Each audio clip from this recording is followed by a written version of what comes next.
Welcome here to the Matucci Built YouTube channel. My name is Matt, and what you're looking at here is my little trailer.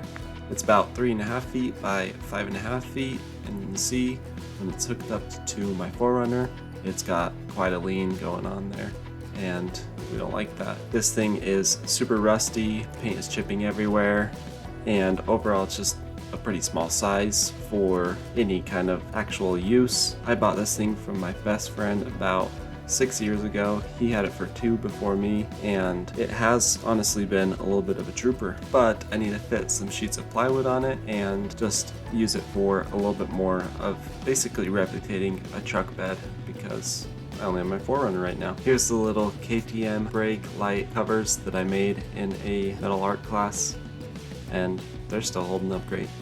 Getting this thing torn apart is pretty simple. Just need to jack it up, get it on, not the axle weight, and get off the boards and just about anything that is bolted on. Then it's time for a quick bath here and just taking out the wiring. This thing was bolted together and it made it so that it just wasn't as rigid as it needed to be. So as you can see here, super rusty bolt, needed to cut it off. Then I decided that on a deal, I was going to go out and get a Harbor Freight welding table. This thing is actually really good. You can see later that it really helps me square up some welds and get some good welds going. I've always wanted one of these fixture tables, and the price was right for this one, so went ahead and got it. Here I'm just welding the axle together. When I went to the metal yard, they only had scraps of this 2-inch pipe by I think about 1/4 inch wall, and I thought that would be good for the axle, but it wasn't quite long enough out of the remnants, which I was definitely going for because it is the cheapest. And while I was doing this project, it was around my birthday time, so I asked for a drill press, and this is me just opening it up.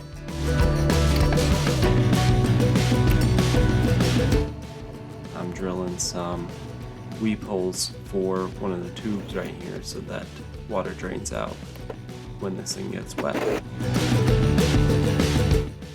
Now for probably the most important part of any trailer build, and that is making sure that the frame is square and flat. The flatness I can't completely control, but I can definitely do the squareness. Check squareness, I'm sure that you may have heard this before. We gotta measure corner to corner, and they have to be the same number. Then I'm just adding in some of the additional bracing that was already on the trailer, and I extended out to make it a little bit wider here. Full welds happening here, and as well as some filling of gaps after I know that everything is square.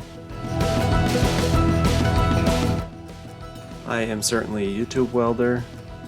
I basically learned in that metal art class I talked about earlier, and there was no instruction. It was just go into the bay and start welding. So it's all basically self-learned, and I think that I have some decent beads here, but definitely nowhere close to extremely high quality. I do also want to note that I'm using flux core here, and I should definitely get some gas.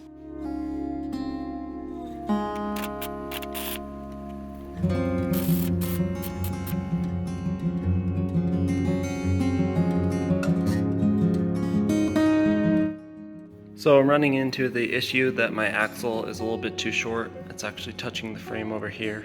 Right now it's not connected, but then the other side would only have 1/2 inch to 1/4 of an inch until it hit these bolts, and that's just not good. So got some scraps from my Fairlead and found this. It's pretty thick stuff. It is from a hitch receiver. I think it will be great and good thing for scraps. And then I will just slot this in, and it'll give the wheels about 1 inch to 1.5 inches of clearance from the frame, whereas before we were kind of rubbing. So doing good. I just have the welder quickly set up and gonna jig this up, show you that.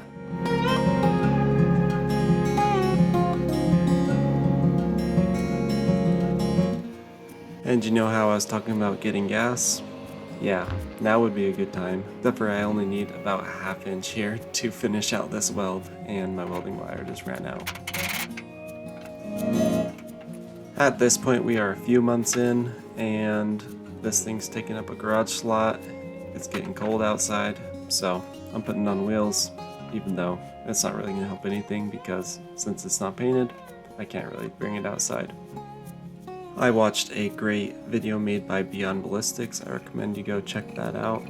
That really goes over a homemade solution of rust remover, and it really works well. As you can see here, completely transforms this chain.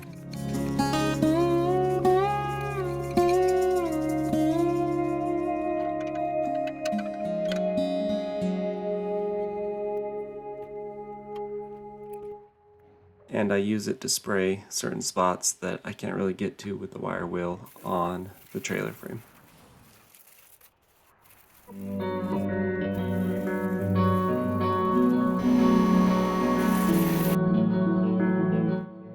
After cleaning it super well and getting as much rust as I can, it's time to move on to paint.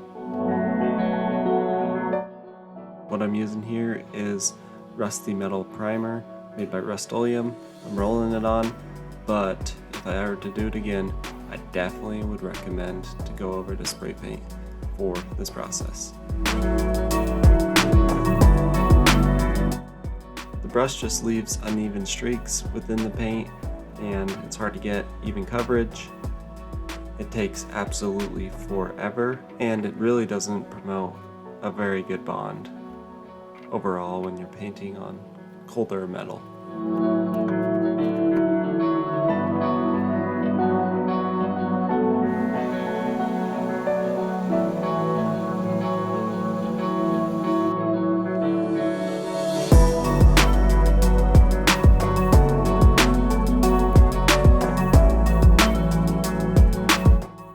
I am painting the bottom here with a semi-gloss enamel from Rust-Oleum, and this stuff looks really good, covers well. Overall, it's a pretty cheap paint for this process. And for the top and the expanded metal, I wanted a little bit more durability and also a little bit of texture, so I have the Rust-Oleum truck bed liner here that I'm applying. As you'll see in a moment, this stuff has a lot of overspray, so be super cautious of that.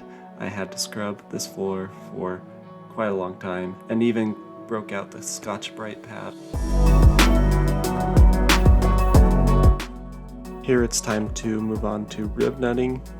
As you can see, a riv nut just compresses on a piece of steel or any kind of metal and creates threads to thread bolts into. In this application, I'm using M8.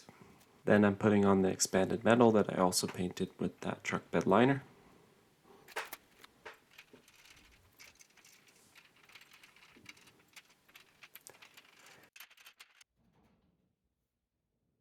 And just to test out, I was really curious how the expanded metal would be right here. And then there I go. It goes down. That was pretty scary. Thought I damaged something, but luckily nothing got damaged, and it was just a dumb mistake that I knew not to make. Then I cut the plywood out and painted that. Painted the wheel chalk.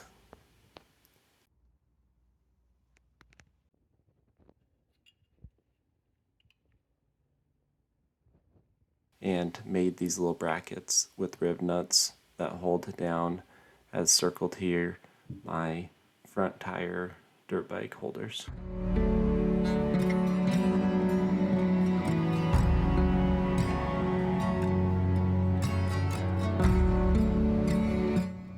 Here's how the trailer turned out, and I'm not gonna lie to you, it took a lot to get to this point.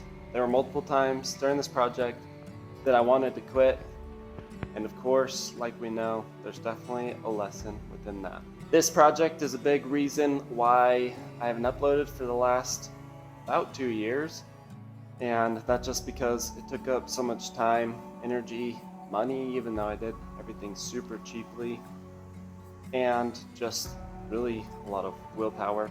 And you can tell that I rushed most of the time lapses here. I tried to get this video just as short as possible, and my energy about the project in general has not been very positive. But let's get back to talking about that lesson, and that is that sometimes we just need to power through when things aren't going our way. Sometimes we just need to put our heads down and do the work to finish the project, get it done, and ultimately just finish. Because I mean, this trailer really did turn out really good.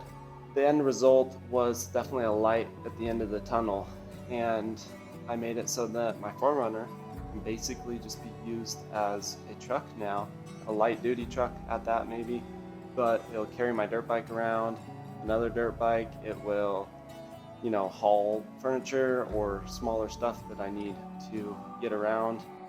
And as you can see, I used it to get my toolbox from Harbor Freight, so it's definitely just a good improvement all around to my workflow. I can also get sheets of plywood, which wasn't very easy, full sheets of plywood with just the 4Runner. The trailer really did turn out and function well, and it does look really good too. I like the look of it a lot and function. I'm taking this lesson really deeply, and it's really hitting home for me. There's been multiple tactics and ways that I've been able to just put my head down and get through it, but I do want to talk about one that's just really served me, and that is the podcast called Order of Man. I've been listening to that for many years. I've read the books from Ryan Mickler, and I've also been in the Iron Council for about 4 years now, and the men there are just amazing people. Special shout out to those on Bell Team Oscar. And yeah, I'm not sponsored by Order of Man in any way in this video. It's all coming from me. It just has been such a big service to me that I wanted to share that. And I will put a link in the description, but all you need to do is go and search Order of Man if you're interested in joining the Iron Council. It's completely recommended by me, 100%, 1000%. It's absolutely amazing. So community definitely really helps, and I'm really grateful for all the men over in the Iron Council. Okay, I hope I've served you well with this lesson, and you get the community if you need to work through the hard times, because there really is light at the end. I mean, if we look at my project, it definitely turned out pretty good. Okay, I'm gonna get going. I'll see you in the next one. I'm out.